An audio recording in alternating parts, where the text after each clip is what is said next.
Welcome to the Alain Elkann interviews, an unprecedented window into the minds of some of the most well-known and respected figures of the last 25 years. Today we are with Jasper Conran, a man of many talents. You started very early, right? You started as a designer for clothes, for women's clothes. Yes. When you were 19, no? That's right. For Bendel in New York. That's right. I did. And how come, being a British boy in New York, to suddenly do that? I went to school in New York. So I left school in England when I was 15.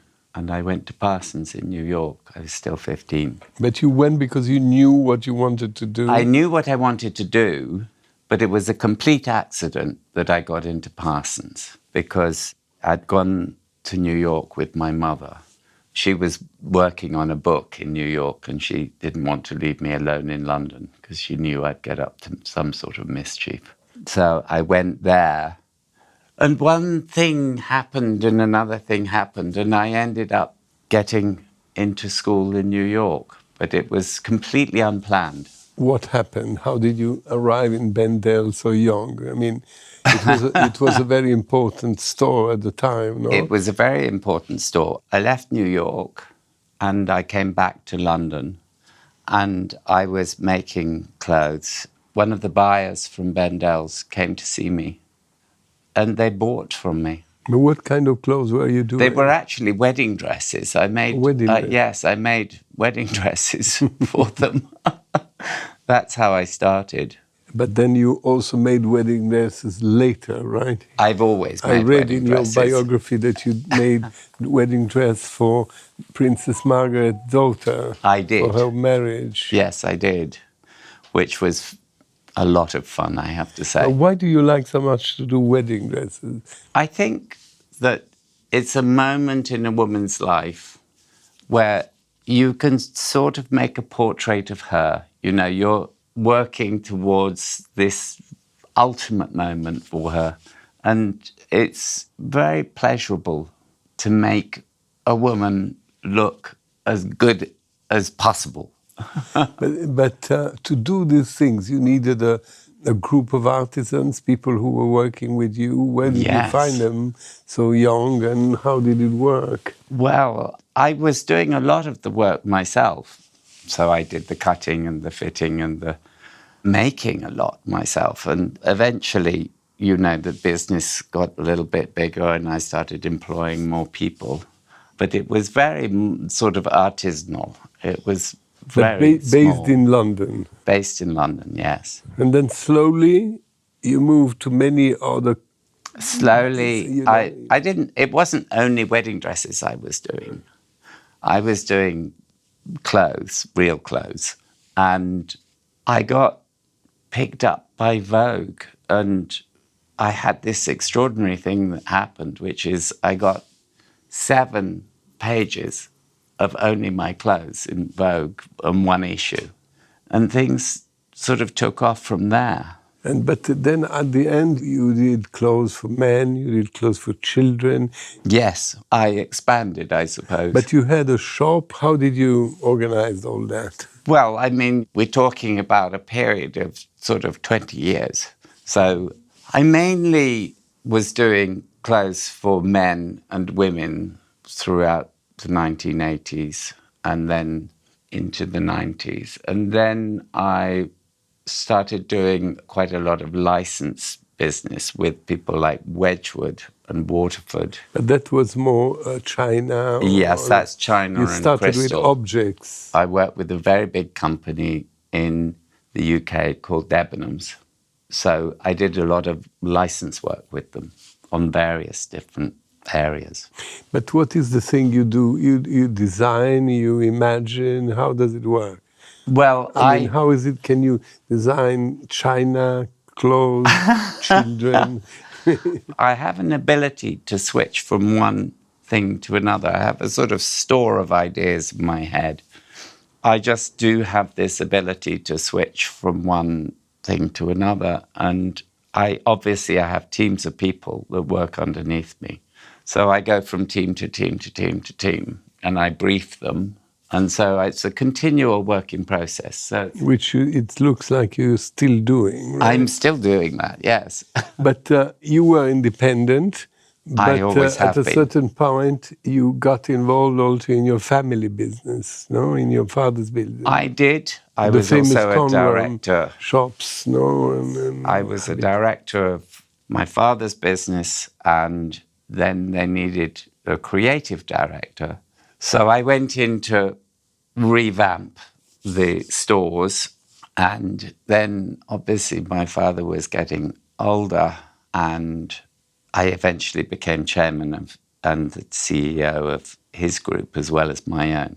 So that was a busy period. What was your job at Conran? It's a famous group of shops and furniture and carpets and all sorts of things for the house, no? Maybe. Yes, I was supervising all of the stores. I was supervising all the new products. How many stores you had? I think there were about 10 at that time throughout the world.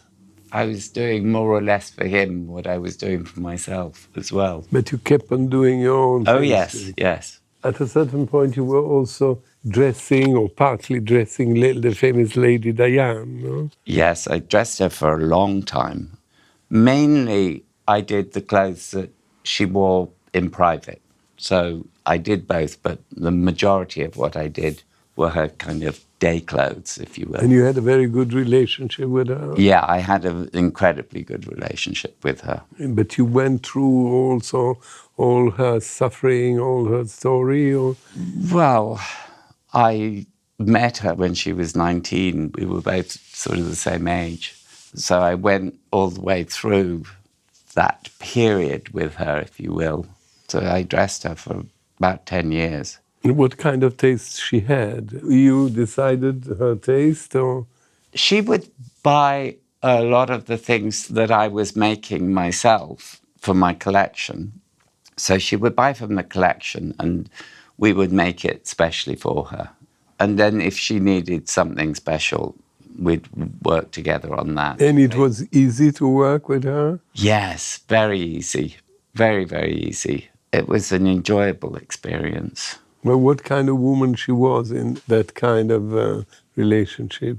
When I first met her, she was very, very shy, gentle girl, very self-effacing. She was always fun. She was always nice to be with. Obviously, there were some darker times, and that was hard. But no, I had a lovely, happy relationship. And how did you become friendly with Sarah Chateau? Sarah Chateau is one of my best friends. She really is. She was. She got introduced to me well over 30 years ago.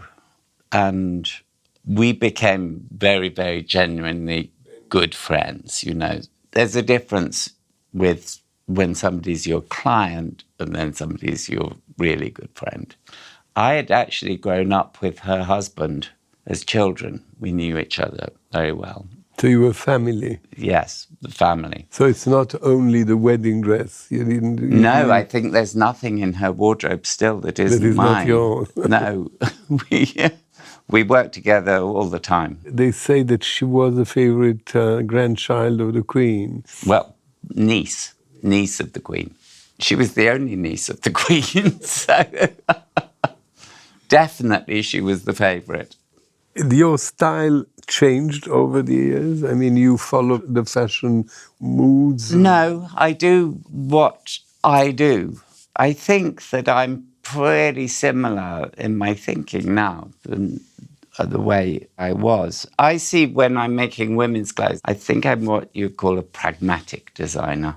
I'm not a frilly designer. I'm quite austere, but I'm a sybaritic, pragmatic designer. But how do we recognize? I mean, some designers, like painters or artists, they have their own stigma. I mean, you say this is Chanel, this is Giacometti, you know, I mean, yes. There is a very thing that you... Is there something in your style, in your work that is Jasper? Well, I hope so. It's quite consistently simple. It's colourful, but it's very, very wearable. I like the idea of making clothes that people can wear a lot. They don't just wear once. And what about men? We see in the papers there's a huge change between the English way of dressing of a man a few decades ago, and then now it's something completely different. Where do you stay?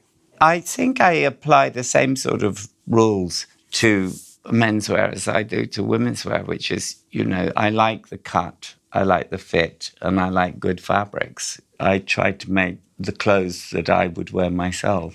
And what about the objects? I mean, what you sold in Conran or what you did for yourself or for Wedgwood or other companies? Yes, I mean, the things I sold in Wedgwood always sold in the Conran shop. In any event, they sold them there. But I have seen a lot of white. Lots of white. Yes, Wedgwood are absolutely horrified when they contracted me. And I said, well, we're going to make an entirely white range. And they said, but we do printed things. I said, well, let's do white. And actually, that's 25 years ago, 30 years ago, and they're still making it and still selling it. Why did you decide white? I had a form. It's not a straight line to a wedding dress.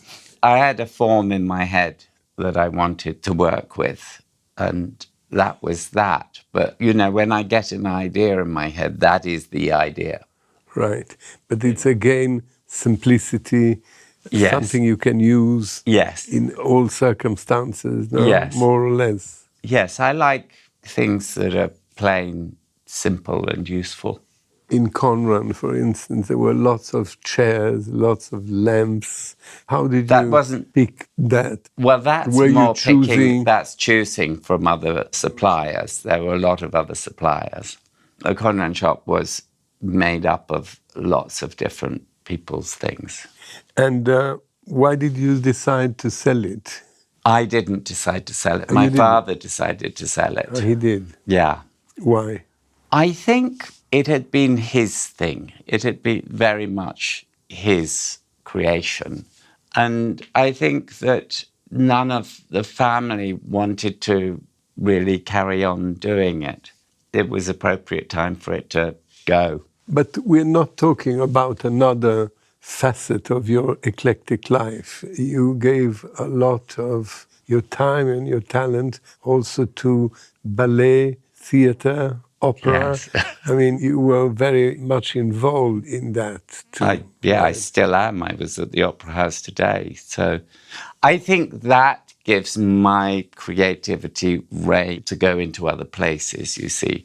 I can have a more fantastic... When you're working on the stage, you're telling a story in pictures. It's a moving painting, as it were. And you're not dealing with real life. You're dealing with theatre. So it's storytelling.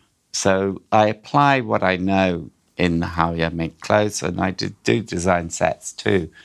But I have a much freer rein to go to more fantastic places, as it were. So it makes you, how can I say, achieve your dreams in a way? I mean, it's a legitimate place for me to have more fun, I suppose. When I'm designing clothes for people to wear in streets, in daily life, I have sets of rules that apply to that, what I think is what I want to do in those circumstances.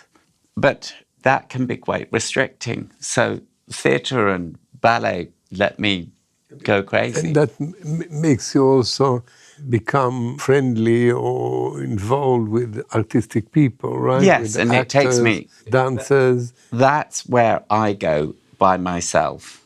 I haven't got a team. I haven't got assistants. I go and join a team. And that's a very good experience for me because I'm no longer the boss.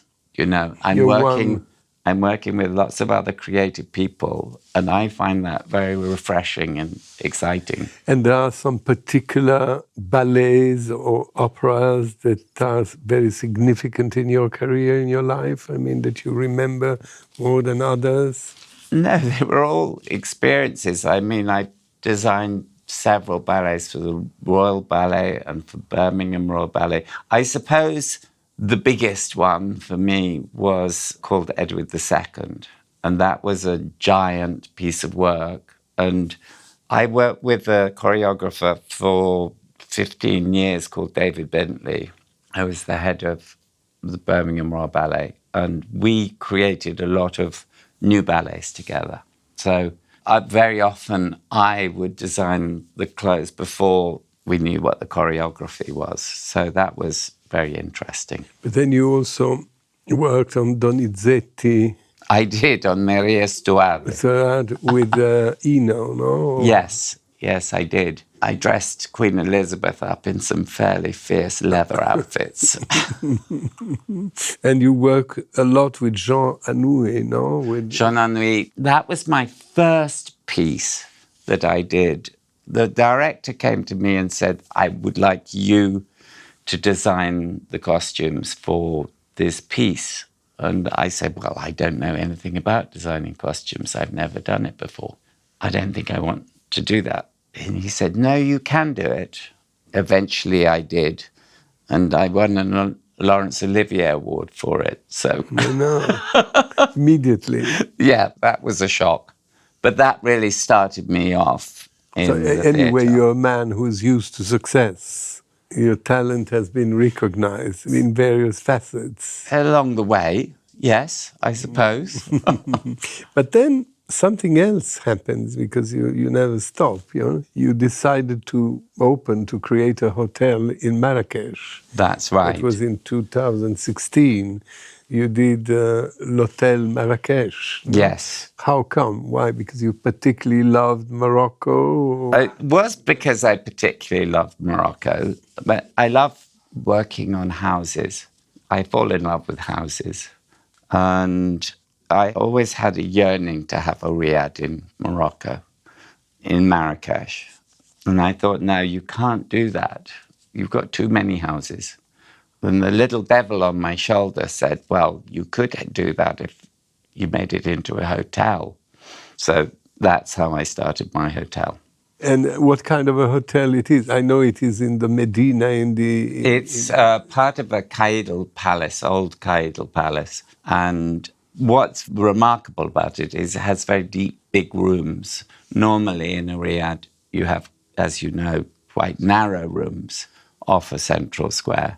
But these large, generous proportions. And how many rooms? They're 6 suites. 6 suites. So it's a mini hotel. But with all the hotel service, you can eat, you can eat, you can swim, you can Obviously, it was sleep. very much publicized again. Yes. But what did you do? I mean, you used your own style, you mix it with the Moroccan... Yes, it's a kind of fusion of what I would do. And it's Moroccan-European mélange, if you like. And you enjoyed that, being an hotelier? Yes, because this is something new. I do. Very interesting. You said that you had too many houses, right? But you had a family castle somewhere, which you sold. It wasn't a family castle. It was a castle I owned. Yeah. Oh, okay. But you sold it and bought another house in Devon, I think. I bought a house in West Dorset. Dorset, very near Devon, in West Dorset. A much smaller Why house. did you sell the castle? I had experienced it. I'd gone through that phase, as it were. I really enjoyed it. I loved living there. But this other house came up, which is much, much smaller. You could probably fit it into the size of one of the rooms in the castle. And I wanted something smaller. Yeah, but you particularly like gardening, right? I love gardening, and therefore you have a very beautiful garden. If you say so. Yes. I haven't seen it, but that's what they say. Yeah, I love gardening. And they say that you take care of your garden and you go every weekend. Yes. Well, I don't do all the gardening myself, but I plan it and oversee it. Certainly. And so this is your weekend place when you are in London, no? Yes. I mean, we were very lucky because we were there during the lockdown. So I was there for nearly 2 years, which was pretty nice. When did you marry? I married, I think, 7 years ago. I actually married twice to the same person. One in a registry office and one in the ceremony, but they were a year apart. And so you were with him. He's an artist, right? He's an Or artist, is he, yes. well, how do you spell his name? He's called Oshin. Oshin. And it's Oisin. And he's an artist, a performer also, no? And a performer. He makes films, he sings songs, he paints pictures, he draws. And so you were together in the new house during the lockdown. That's right, So yes. what was your experience of the lockdown? What did you do? I had always wanted to paint. I'd never done that before. So I spent my time painting What did and you drawing. paint? I Abstract painted. paintings? No, or- no. I didn't. I painted quite sort of detailed paintings of rooms and flowers and silver objects. And these paintings are only yours or they became public? No, they're only mine. I only did it for my own pleasure, very much. It's not me as an artist, as it were, but I wanted to learn how to paint with oil, and I wanted to learn how to make the color, and I wanted to learn about how to do it. And Oshin would give me a lesson every day. You were drawing dresses in your life. You knew how to draw. I hadn't really drawn a drawing since I was about 17. So I wondered whether I could do it. So I started drawing and then painting. You know, I could spend 10, 11 hours just going down a rabbit hole, just concentrating. And I loved it. And so you spent your time doing that? Yes, I was completely, fully focused on that. Forgetting business, forgetting everything. Well, there wasn't anything happening. And was it an interesting experience beside the drama of many people who died? It was a shocking experience, but I had to do some positive things and focus on what I could. You could do what you could do, couldn't do anything else. So you painted and gardened, I painted drawing, and gardened cooking. and drew, and a lot of cooking. You're a good cook? I'm a passable cook. What kind of cooking? I cook Italian food and I cook French food and a little bit of English food. And no Moroccan food? No, that's something that Moroccans do very well. But you like to mix, because later, not very long time ago, not many months ago, you opened a new hotel, and you opened the Villa Mabrouka. That's the way you pronounce it? Mabrouka or Hotel Mabrouka. Villa Mabrouka, which is in Tangier, again in Morocco. Yes. And it was a private house. Yes. Right? And you transformed it into an hotel. How many rooms there? There are 12 rooms So there. a little bigger. Why this second Moroccan thing? The second Moroccan thing happened because I went to Tangier to buy a tent. I wanted to buy a tent so that I could take people from my hotel in Marrakech into the Ulrika Valley, and there would be a tent, and they would have lunch, and it would be lovely. So I went to Tangier to have the tent made. I got it into my head for some reason. I do not know why, really, that that's where you went to make tents. Completely, that was the reason. And while I was there, I went to an antique shop, and the man in the antique shop said to me, "I know who you are. You're that man who has the hotel in Marrakech." And I said, "Yes." And he said, "Why don't you open a hotel here in Tangier?" And I said, "Well, I would if, possibly if I found the right place." He said, "Well, Yves Saint Laurent's house is for sale. Do you want to have a look at it?" So, obviously I said yes. I did actually know the head of the Saint Laurent Foundation, Madison Cox. I already knew him because he comes to the hotel in Marrakech a lot, and we share a godchild. So I went to see the Saint Laurent house and I bought it immediately. I knew what it could be as a hotel. I immediately could see what I could do. I made a mélange of it. I didn't want to throw Saint Laurent and Jacques Grange out of the window at all. I thought, this is part of history. This is a historical place. So I kind of chose the bits that I liked and then changed the bits that needed changing. It was an enormous work because we had to take the building completely apart. So I had to defend everything that I could defend and put it back together. I didn't want it to look like I was imposing some kind of my will on the place too much. I kept bits and changed bits. And it's very different from Marrakech because it's in front of the sea, you have a big garden, swimming pools. It's a villa, you know, it's a 1930s villa. Enormous gardens. Facing the sea. Gibraltar, no? Facing Gibraltar, yeah. And it's just fantastic, I have to say. Now, you said that you like mixing. Obviously, there is Moroccan cuisine. Yes. But what is interesting in your hotel is that you start eating with crudité. Yes. You know, which is a typically French habit. Yes. You know, and completely non-Moroccan, right? Well, in Marrakech, we only have Moroccan food.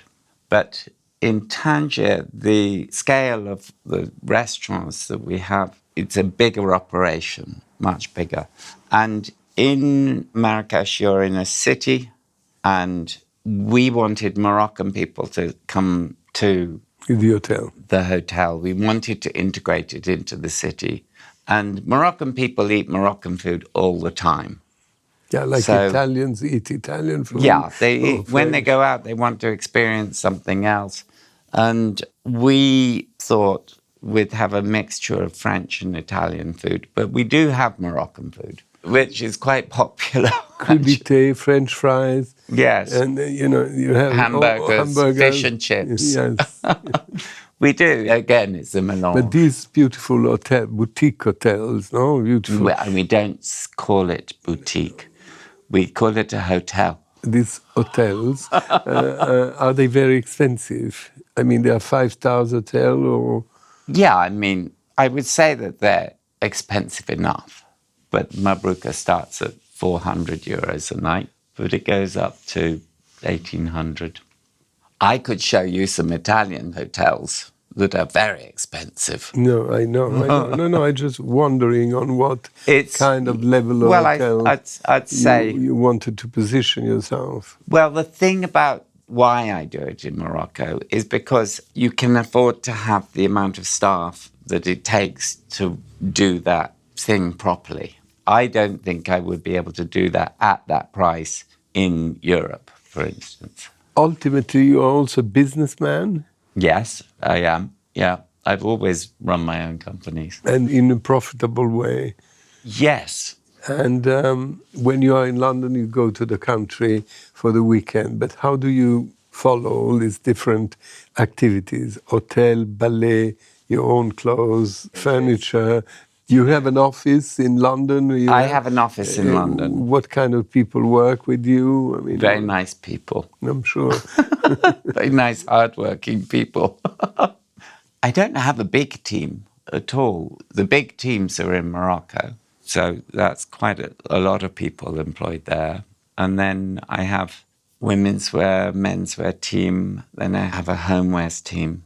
Then, as I said, I do all the theatre and ballet myself. But that's when you want to rest and you become one of the people. That's when you're not the boss. I become not the boss. And that's, for me, is a lovely experience. And after the COVID, you know, after you had this moment of odd life, you know, well, it was the unexpectedly, how did you come back? Changed?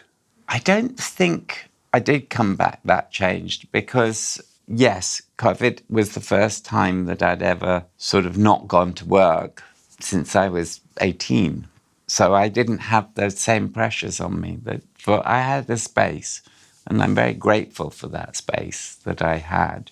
But after COVID, you know, the wheels started turning again. We had projects that were ongoing, so it all started again. And how do you feel as a British subject in this new Brexit time? I did not And vote government for changes, Brexit. you didn't. I did not. And you think it's a real problem for the country? Oh, well, I see myself as a European. Most of my adult life has been as a European.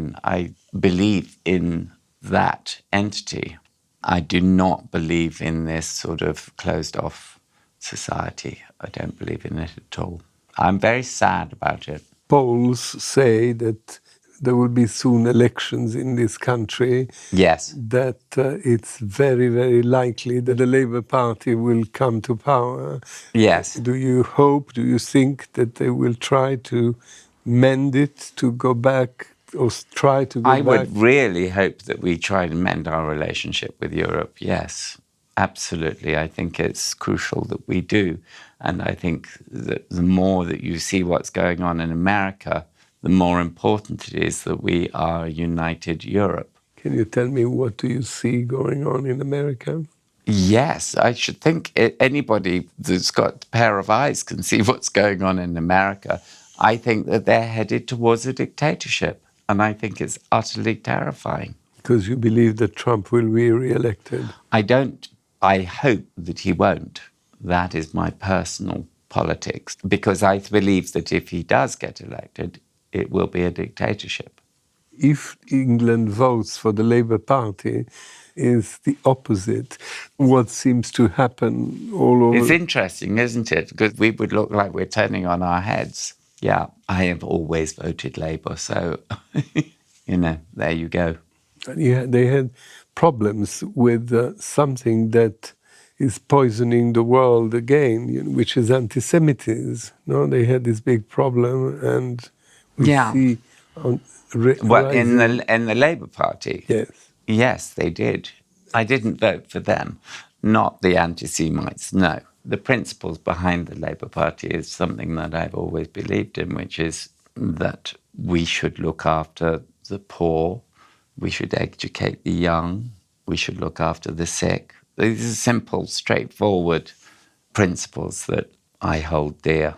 It looks like in your life biography that you really were very much involved in the, let's call it, liberation of the homosexual world, no? I mean... Yes, I think that I was very lucky as a child because my parents had gay friends. I grew up with gay people, so I never had to come out, as it were. I was always able to be myself. So I never had to... hide. So because of that, I always was just who I was. And I suppose by being quite prominent from an early age, there I was. But it has been a great change, a great... It's been a colossal progress. change. You wouldn't have been colossal. married 25 I wouldn't have been years married. ago.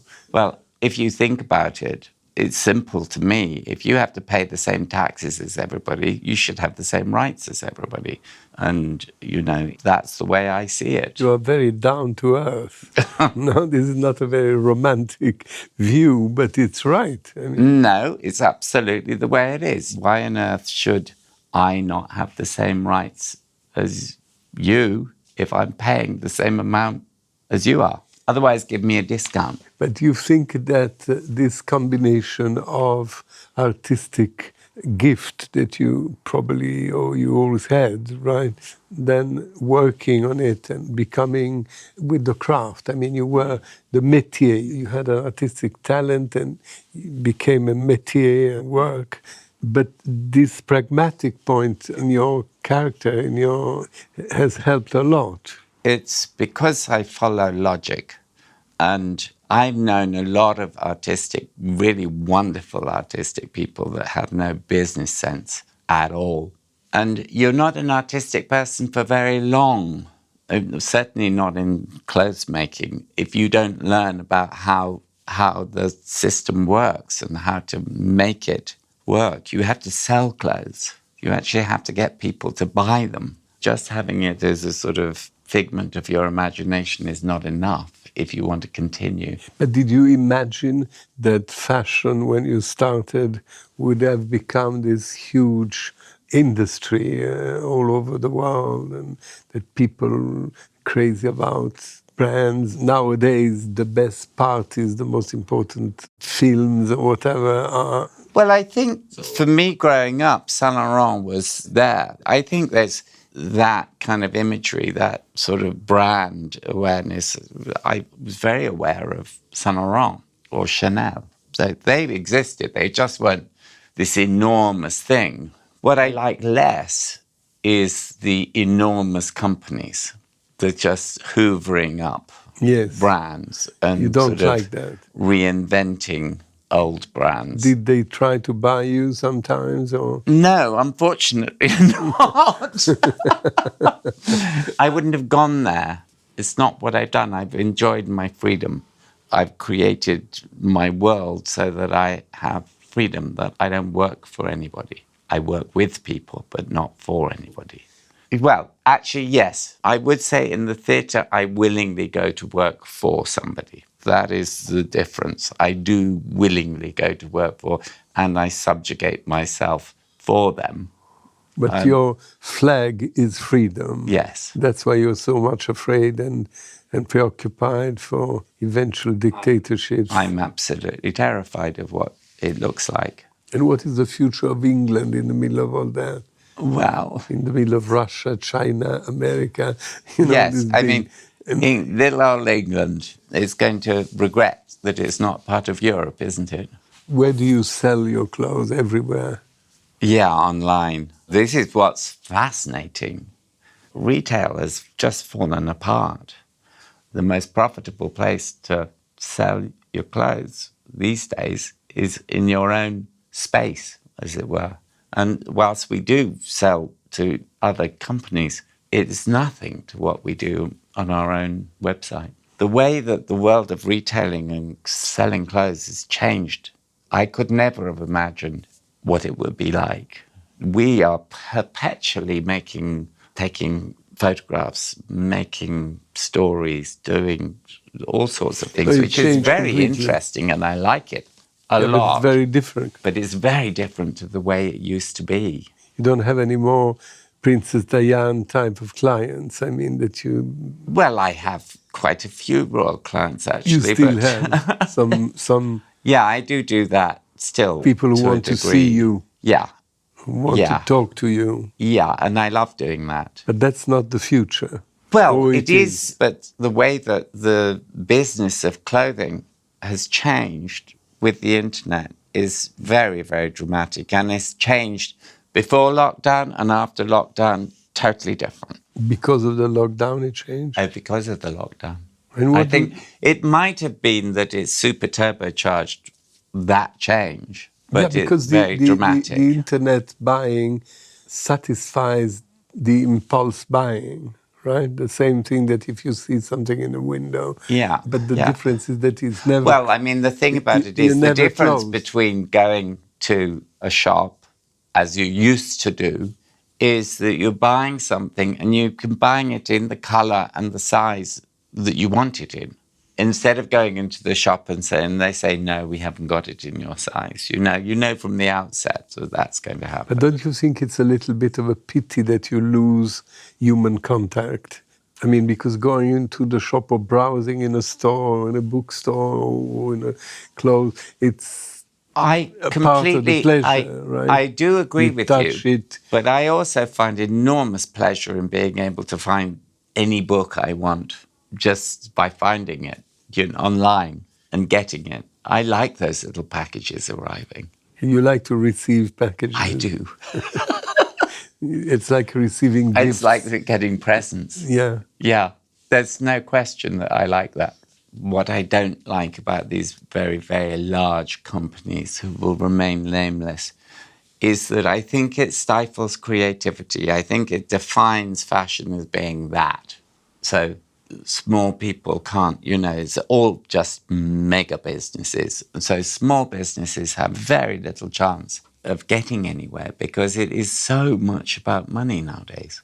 It's about money and, creativity. And how is it for you? It's always been about money. It has always been. You have to make it, you have to sell it, you have to find a way of making a profit. You're very pragmatic. I would take that as a huge compliment. They still give you pages on Vogue, or there is no Vogue anymore? Well, let's not go there. I get pages, let's put it that way. You get pages. Yeah. But nowadays, I get lots of pages for my hotels, which is ironic. The Traveller, all this kind of magazine. Yeah. A lot. So good luck with your hotels and Thank with you. so many other things you do. Thank you keep you. on doing every day. You keep on going. Yes. Yes. Let's hope. And you have other secret projects? If they are secret, maybe you don't want to talk about. The thing is, actually, Tangier is such a big ongoing project, and there's so much I've still got to do. And you go a lot to Tangier. Yeah, I'm going for the whole of next month, for instance, so I'll be there. And you follow everything you try. Well, you know, you've got marketing, you've got PR, you've got new menus, you've got staff training, you've got new people, it's just never ending. You like to control. You're a controller in your temperament. I wouldn't say that I'm a controller. I would say that I'm definitive about what I believe is right. So I think that I have a vision of what I want it to be, and that is the vision. So I don't know if that's controlling or it's just implementing a vision. And just to conclude our conversation, that's why you imposed white to Wedgwood, right? You had this vision. I had a vision. And it worked. Yeah, and it's still working. Thank you. Alain Elkann interviews.